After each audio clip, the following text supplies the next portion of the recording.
Hi, this is Miss Litton, and this is 7th period, 1 week before the AP exam, and we are on Big Idea 3, Living Systems Store, Retrieve, Transmit, and Respond to Information Essential to Life Processes. And within that, we have already started in our last session on 3A, Heritable Information Provides for Continuity of Life. Yes? Oh, thanks, guys. You're like, I can't see what you're showing. And then we left off on slide 39. So just so you know, if you weren't here last time, we already went over the central dogma. We went over some classic experiments. Do you remember these? Oh, can you see them yet? They're coming. Do you remember Hershey and Chase? Okay. You remember Watson and Crick? And we went over the structure of DNA. Is that coming up yet? Okay, good. And we did all of this lesson, semi-conservative replication. We hit all the enzymes. We talked about the genetic code. And if you remember from one of the practice tests, when you look at a string of mRNA, you don't start translating it into a protein until you get a start codon. And what is the start codon? AUG. Yeah. AUG, another name is initiation codon. So you don't start translating until you get to there. And we went on, oh look, I see Nuremberg and Matai. Here we go. So you can see right here, AUG is your start codon. If they give you a one to translate, go and then find AUG and then start. We talked about the genetic code being universal. We talked about the process of translation. And then we left off, and now that we understand what DNA is and how it works, then the next part we were at was manipulating that DNA. And so we talked, this is where we left off. Genetic engineering. And what do we use to cut DNA? Restriction enzymes. They cut it a specific series of bases called? Recognition sequence. Well, what kind of ends does it create? Sticky ends. And if we use similar restriction enzymes, then we can cut and splice together DNA from different organisms, and we can form a transgenic organism. We can then clone that organism itself, and we can harvest a product from that organism. We also looked at the technologies of PCR. PCR, the polymerase chain reaction, is basically forcing DNA to replicate so that we have more copies of a particular segment so that we can do research on it. And that is done in a thermocycler. And in order to do that, you're sending the DNA through a heat and cooling process. And the heating part would act like, what is this? Who does this in DNA? What is that called? Topoisomerase. And then what's this? Helicase. And so you're trying to force that to happen. If you left it in there, nothing would come back together, right? So we don't want to leave it apart. And so in this case, you're using heat to do that process for you. And then you have added in the nitrogenous bases. You've added in the enzymes. Heating enzymes, we know DNA works, or sorry, proteins and enzymes work at a particular temperature and pH. So that kind of forcible heating and cooling could destroy most enzymes. That's why we would get our enzyme in PCR from Thermus aquaticus, who is in who? Which domain is he from? Archaea, and they're used to hot temperatures, okay? In order to, and that's called the TAC enzyme. We looked at DNA fingerprinting, and that we have tandem repeats and within our DNA, and so that are unique to us. And you did this also in foundations last year. And so because my DNA is unique to me, that if there was a relative of mine, if it was my child, half of their DNA would belong to me. And you did this with Who's Your Daddy with the whale, remember last year?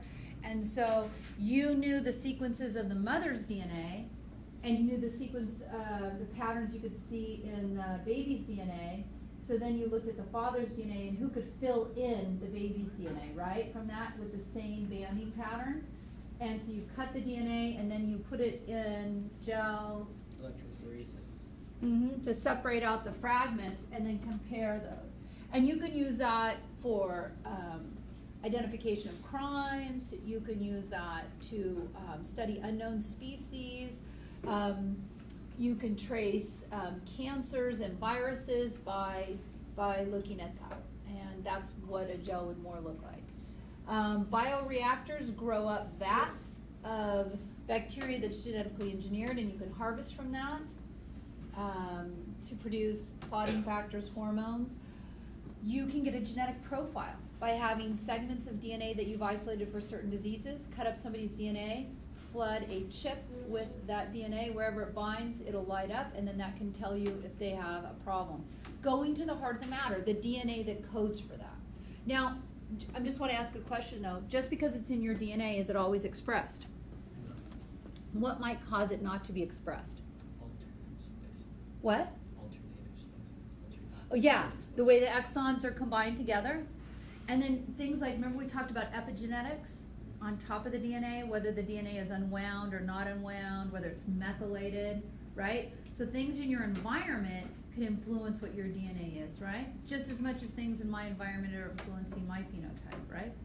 And allowing that DNA to be expressed. Now, getting to what you asked me, or we're almost there, and we talked about gene therapy, about fixing the DNA. And you can do it ex vivo by removing the cells, fixing them, and returning them, or in vivo, doing it directly. Now what you're asking about, meiosis. Remember, my arms, my legs, mitosis, that's when you want exact clones. And the stages are what? Prophase, metaphase, anaphase, telophase. Now they'll say in the new AP exam you don't need to memorize the stages. However, when we talk about meiosis and genetic recombination, you need to have an idea of those stages to know what's happening in them, so you know why we have things like variety, which is what natural selection works on, yes? So we can review that. Let's go through the stages of mitosis. The first stage is prophase, and that's when the chromosomes become visible, and the nuclear envelope and the nucleolus disappear, radiating microtubules, right? Then they meet in the middle at metaphase. Who meets in the middle? Chromosomes. And if it's mitosis, it's single file, right? Every single chromosome lines up. Away at anaphase to nuclei at telophase and cytokinesis. Now the variety on that, when we talk about meiosis, you're basically doing that twice. But in meiosis 1, when you meet in the middle, before you even get there, during prophase, you hook up with your homologous pair. So I have 2 copies of genetic information, one from my mother and one from my father, and each of those copies would already have doubled. My mother's copy would have doubled, those would be sister chromatids, and my father's copy would have doubled, also sister chromatids. And my mother copies and my dad copies come together, synapsis. And what can occur when they come together? Crossing over, which increases genetic recombination. So when they line up and they meet in the middle at metaphase, all the copies are lining up. And all 4 copies, it's called the tetrad, will line up. And we'll separate mom and dad, but the mom and dad chromosomes of all my chromosomes can line up any which way they want, and that's called independent assortment. Who can't line up independently of each other? Genes that are what? Linked. And the more closely they are linked, the more unlikely that crossing over will break them. The farther they are apart from each other on a chromosome, the more likely. And so you can analyze the percentage of crossing over events to convert that into a math unit to say how far apart they are on a chromosome. And that was that extra piece that I gave you. Did you guys get a chance to look at that? Okay. So we have independent assortment. Then away at anaphase, who goes away on meiosis 1? The homologous pairs. And who goes away at meiosis 2? Sister chromatids. Okay, clarifying questions on the differences between mitosis and meiosis that you want to ask me. Yes? So when there's 2 homologous pairs, like in metaphase and meiosis 1. Okay, wait. Why are you saying 2 homologous pairs? Like they line up. Okay, so here, if I'm going to line up, okay, then I'm not in alignment. Weirdness. It makes it weird to draw. This would be 2 homologous pairs. Yeah, like that. Okay. Would that be 4N? Oh, okay, so you want to see how many chromosomes that you have. So this is your 2 2n number equals 4. Okay. Right? Because how many chromosomes do I have total? If these are mommy,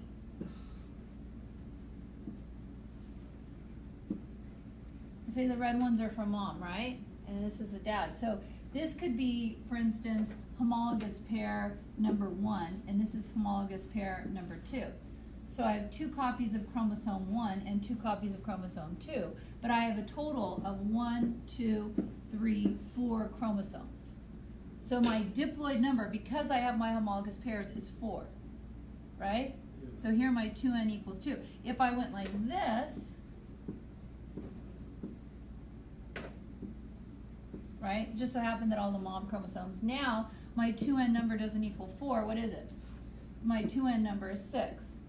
So that means my n number is 3. 2 times 3 is 6.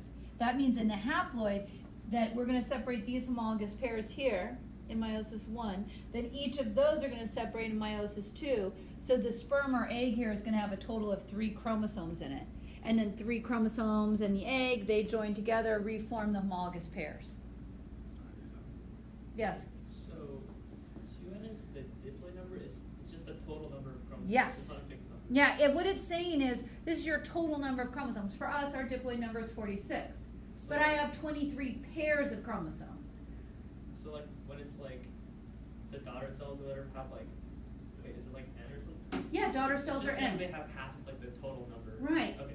They'll have 1 of chromosome 1. They don't get both.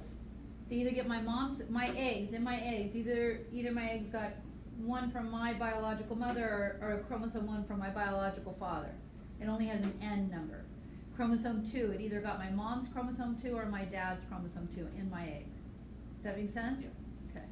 More questions? Yes. And then going back to math units, what? Because there's a lot of questions on like the practical exams. Okay. That, like saying like it gives you like a set number and like I know how to like calculate like the map units, but what defines if the genes If it are is linked? If it's linked Okay. closely or linked like far apart? Because there's like one question. More map units. Okay. Because if you look at something like a cross like this, right? You know that every single one of these is going to give a little f and a little g. But in this case, and let's assume f's on here and g's on here, okay? Then you would assume you could get big F with big G, right? Big F with big G and little f, little g from this guy, right? You would assume that you could get all your 4 different combinations, and you would assume that you would get, then the probability would be 25% on each one of those. Given that you're crossing a heterozygote with a homozygous recessive, you would think I can get I can get a big F, big G, a little f, big G, a little f, little g, or, you know, whatever the fourth one I didn't say, you know, yeah. So I would get them all in equal ratios. When that doesn't come out that way, and you're getting an inordinate number of one or the other, big F with big G, or little f, little g phenotype, right? Homozygous recessive or not, or a heterozygote. You're like, wait a minute, there's more of that than I should have. That should be a big indicator that there's gene linkage. And then what you have to do is just collect all the ones that are different from the majority, divide that by the total number of offspring, that gives you a map unit. So they're just saying the percentage of variance, so the percentage of crossing over is an equivalency to how far apart they are on the chromosome. So if 20% of them cross over, then they're 20 map units away from each other, right? If 50% of them cross over, they're 50 map units away from each other because they're getting more crossing over events occurring. Does that make sense? Well, like the question was asking like it gave you like the linked genes, and I think like the map units was like 22. Oh, That- so did you have to put them in order? No, it didn't ask you to put them in order. It Okay. just said, so it asked if A, the genes were linked, and then B, if they were like closer together or Yes. closer like further Yeah, together. and- So what would define like closer, like farther? together? Smaller numbers. Okay. And they can do things like, they can say between F and G is 20 map units. But between F and A equals 10 map units, but between A and G is also 10 map units, but between C and G is 5. Do you see what I'm saying? They can give you a series of numbers of map units, and then you just have to use logic and go, oh, if they're this far apart and this is the only way this can work is this way. You just logic it out between so that all the map units work. That's another thing they can ask you to do. Yes? There was a question in Bands kind of similar to that, but it said recombination frequency. Same idea. Okay, same thing. Yeah. Okay. Are you good on that? So in this example, F. Yeah, so I would go, yeah, it's so annoying to write on my board right now because it's not in alignment, but what I would do, let me see if I can get it.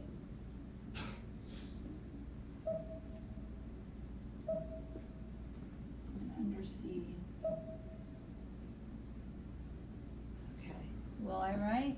No. And so in this case, F and G, I would take whichever one was farthest apart and I would put that down first and I would go, okay. Definitely F and G are farthest apart. F, G, 20 map units. And then I would go, okay, so I'm done with that one. F and A is 10. So it could be 10 this way, right? A over here, or it could be F and A could be right here. Oh, sorry, A could be right here, and that would be 10 map units, right? Then I would go, okay, what's the difference between A and G? Oh, A and G is also 10 map units, so that works. This is also 10 map units. So I know it goes F, oh gosh, A, G, right? I was gonna spell space, I think is what and then I have C and G as 5 map units, so I could go, okay, well, if it's 5 map units this way, or it could be 5 map units this way, C, right? If I put C here, well, if then I knew that F and C were 15 map units, I know that's the sequence that it would have to be. You feel good about that? Okay, good. Thank you. No problem. All right, so then we talked about the cell cycle, and we've reviewed that before. Did we not review this in an earlier one? Okay, where we talk about in G1 is when the cell grows, organelles increase. What happens during S? DNA replicates. Yeah, DNA synthesis. And then in G2, protein synthesis to get ready for going through the rest of mitosis or meiosis. Yes? I was just going to ask if it was for mitosis or meiosis. Yeah. But it's for both. Yeah, for both. Okay, and then we said that the control of the cell cycle, and we've talked about many incidents of this, right? So the issue is that you have 2 sets of genes that are really important, right? Tumor suppressor genes and oncogenes. Oncogenes are genes that came from what? Who did an oncogene come from? Proto. So oncogenes are bad, but proto-oncogenes are good. They're promoting the cell cycle, but if they go bad, they become oncogenes. But proto-oncogenes say, time to turn on the cell cycle. Now's the time to turn on the cell cycle. Maybe a growth factor initiates that. A cyclin increases that. A CDK increase says, let's go. And that's a normal response. But if it's telling you let's go without being triggered, without being green lit to go, that's a problem. So what you want is you want tumor suppressor genes to take care of that problem. And normally they do, like P53, caspases. They're going and killing that cell off or fixing it or killing it. But cancer is a result of oncogenes doing their thing, saying go cell cycle go when they shouldn't, and tumor suppressor cells not doing their thing of wiping them out. And that's when you have cancer. It's a combination of those two. Because we have checks and balances in our system. Did we do DNA replication right? If we did, continue on. Did we do metaphase, anaphase right? If we did, fine, continue on. But either fix it or stop if we didn't. Did we finish mitosis fine? If we did, fine, continue on. If not, we need to fix it or kill it. So we have checks for errors. And if there is an error, that's when we do the programmed cell death. Remember we said RAS is like stepping on the gas. That was an example of a proto-oncogene. Okay, but P53 is an example of a tumor suppressor gene. we talked about how DNA is wound on proteins. Now, histone proteins are your standard spools. And when DNA is wrapped on those spools, it's like they're uniform.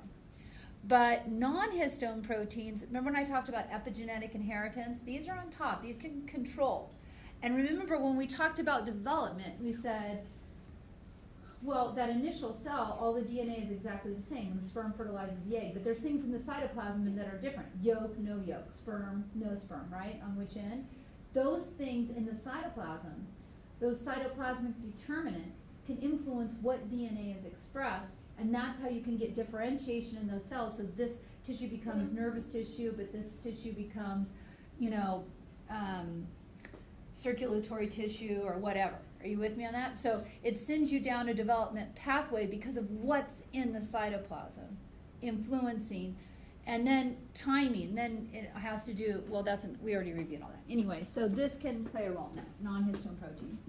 Why do somatic cells undergo mitosis for growth and repair? But some organisms,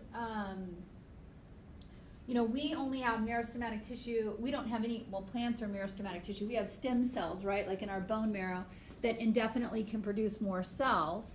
But other organisms, they can always continue to grow, or they're very slow growing, like a turtle, and they last a long time. Ours are mostly for repair and getting larger until that stops. This just goes through the stages, but we already did that. Notice the cleavage furrow that you would see as a hallmark for an animal cell, but you would have what for a plant cell?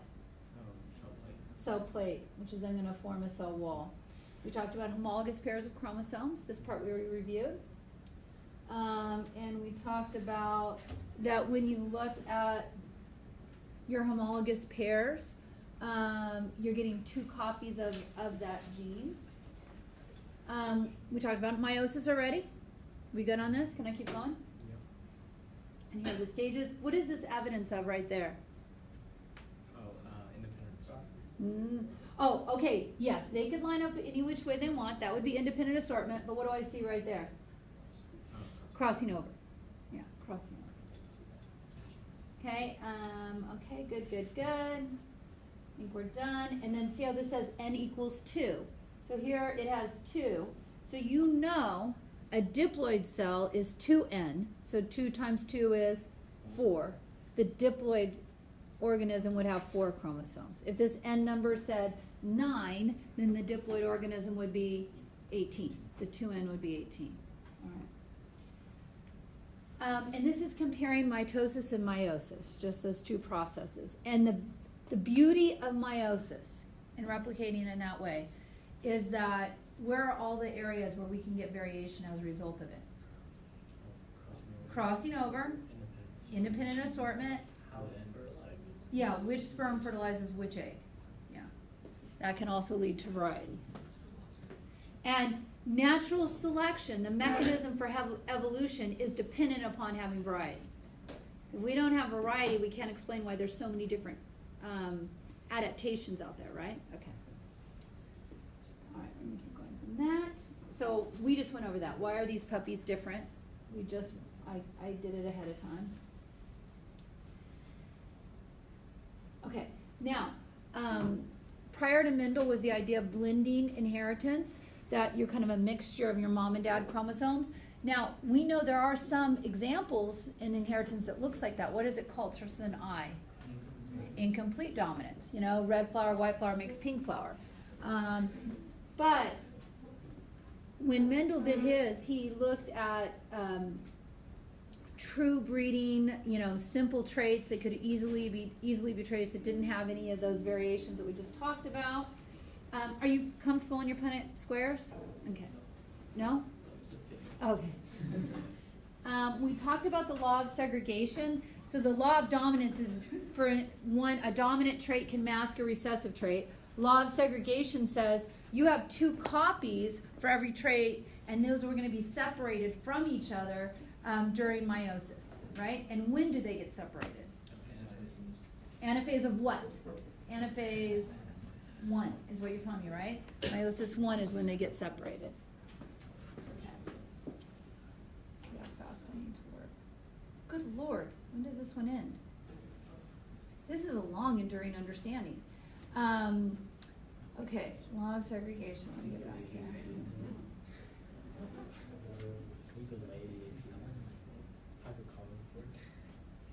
Okay, we're good on that. We're good on that. Okay, we looked at law of multiplication and law of addition, right? And remember when we did the product law? Okay, and the product, you know, if I have a big T and a little t, half the time I'm going to give a big T and half the time I'm going to give a little t, right? And so when you're comparing what the possibilities, the outcome, we use a Punnett square and just line them up. But remember, some Punnett squares, if we're looking at multiple traits, they'd have to be really, really big, right? So we take the individual probabilities and multiply them out. What are the odds of being tall? Oh, half a chance. What are the chances of being wrinkled? Oh, a quarter of a chance for this particular cross, right? What are the chances of being wrinkled? Oh, they're 100% going to be wrinkled. And so you go through and you look for each individual trait, then you multiply them together, the product law, and say, if for all of that to happen at the same time, that's the product law. For all of those individual events to come in that one complete organism. The law of addition is, if there's two ways I can get it, right? If I say, what are the odds if I'm crossing big T, little t, big T, little t, if I'm crossing those together, what are the odds of getting big T, big T? Just 1 in 4, right? Because there's only one way to get it, a big T and another big T, right? Same thing for little t, little t. But I could get a heterozygote 2 ways. I could get this one giving a big T and this one giving a little t, or this one giving a big T and this one giving a little t, right? So since there's 2 ways to get it, you add those up. So a fourth plus a fourth is a half. You have a half a chance of being a heterozygote. So if there's more than one way to get it, add that up in your probabilities. Okay? And then when you're putting multiple events together, you multiply the odds of each individual event for that one event to occur. Okay, so if you think about it probability-wise, to have a boy or a girl, right? There's a half a chance you have a boy or a girl, right? And then that it happens in the daylight or the sunlight. If it's 12-hour days and 12-hour nights, then, right, then there's a half a chance for that. So what's the odds of having a boy at night? A half times a half, a fourth of a chance of having a boy at night, right? Okay, and if I had like, you know, 3 doctors possibly, and they'll randomly choose which doctor it is, it would be, right, it would be a half times a third, right? If I had 3 doctors, that I would get a boy at night with Dr. Malcolm or something. Do you see what I'm saying? You just multiply all the probabilities together for that one event. Then, if you remember, though I'm not mentioning it here, you look at those probabilities and you compare that to the chi-square test. What are all the different options that you have to look to see, is that data acceptable? Is there some other event causing that? Okay. We looked at test crosses. When you have an unknown genotype is the only time you test, right? Phenotype, I know. You're purple or you're a white flower. But I don't know if you're big P purple, or you're big P little p purple. So who am I going to test you against? Yeah, homozygous recessive. Bye. Hey, do you have any snails left over that you don't need? Grace just took them. She's Oh. going to sell them tomorrow. Okay, good. That's what I was going to say. Do something with them. Good job, ladies. Remember the snail search from last year? I didn't find a single. I just took some risks. Really? I just took some risks. Daniel had like 40 for. That's messed up. Okay. Oh wait, come back to me. Come back to me. So you test them against a homozygous recessive. Yeah, test them against a homozygous recessive. Okay, and then this does bring us to this part where you could predict what you think you're going to get, and then based on how off, right? We take our observed, do I have like something where I pull out here somewhere? Observed minus expected, squared over expected. We add those up, right? And then you use your chi-square test and you go, how much am I willing to accept as chance having a play in it? And that's a normal response. Or is this too off? You know, for instance, if I was crossing a heterozygous tall plant with a short plant, how many P's would you expect percentage-wise to be tall and short? A heterozygous tall with a short, what would you expect? So, one tall, one short. One tall and one short, right? Because half the time the heterozygote's going to give a big T, and half the time it's going to give a little t. And all the time the short plant's going to get little t's, right? So let's say I have 100 offspring. I would expect 50% of them to be tall and 50% to be short.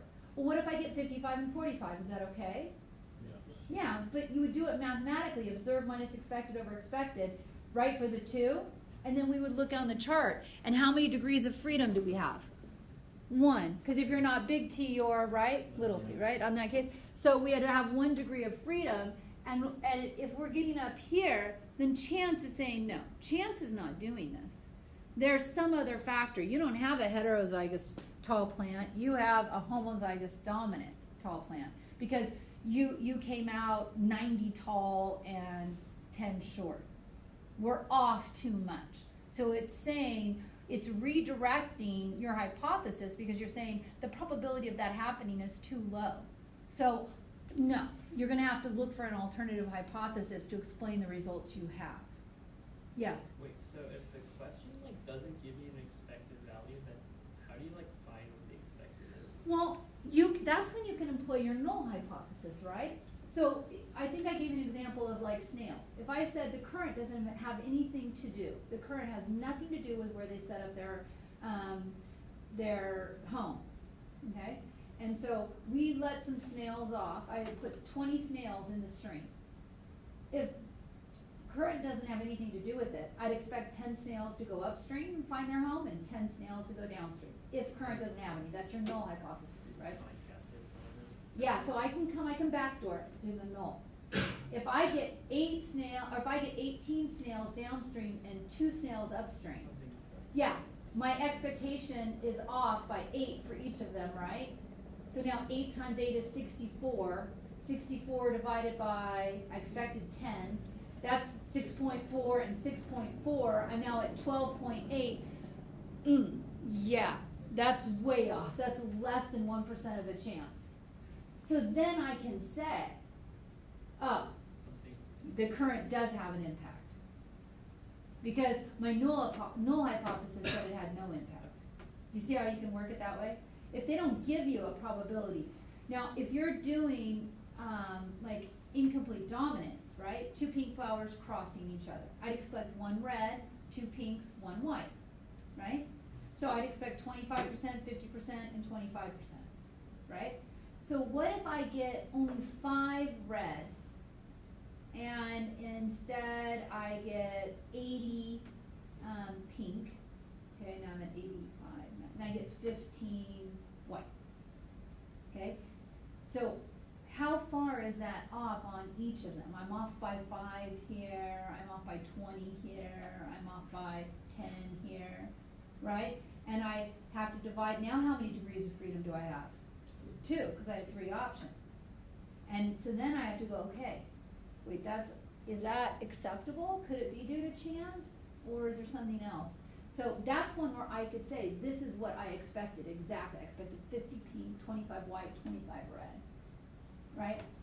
Then that's, in genetics, you have predictions based on how you think it's inherited. If it's a sex-linked trait, and the male fly has a sex-linked trait, and he has white eyes, which is the mutation, and red eyes is the normal wild type, and let's say I am a heterozygous female, half the time I would give the red eye, half the time I'd get the white eye. So of my offspring, I know the male is always giving the mutant, right? I'd expect half of them to have red eye. Do you see what I'm saying? So in that case, you can make predictions. In genetics, you can't. And then you can see, am I off? But if it's something like behavior of an organism or something you can't make an absolute for sure prediction on, or how many would you predict? You know, this many, that many, half, 25, I don't know. That's when you say, sleep has no influence on my grade. Well, let's find out how many hours you slept, compared it, you know, you can do something like that and make a null and then say, oh, sleep must have some impact on it. That would be your chi-square test. Okay, and I think that's a good place to stop because we did red, white, pink. Here, let me just hit this Give me a part. second. Bye, sweetheart. Incomplete dominance, right? We just gave an example. Here's another one. Curly hair plus straight hair makes wavy. That's like your pink flower. And then we talked about codominance in blood types. Because remember, big IA, you're type A, but big IA, big IB, they're both equally expressed. That's your example of codominance. But this is also an example of multiple alleles. Because I don't just have A, right? I don't have just big IA, big IB. I also have little I, right? Because how do I get type O blood? Little I, little I. Okay. All right, and then we will stop. Oh, here, let me just give you this.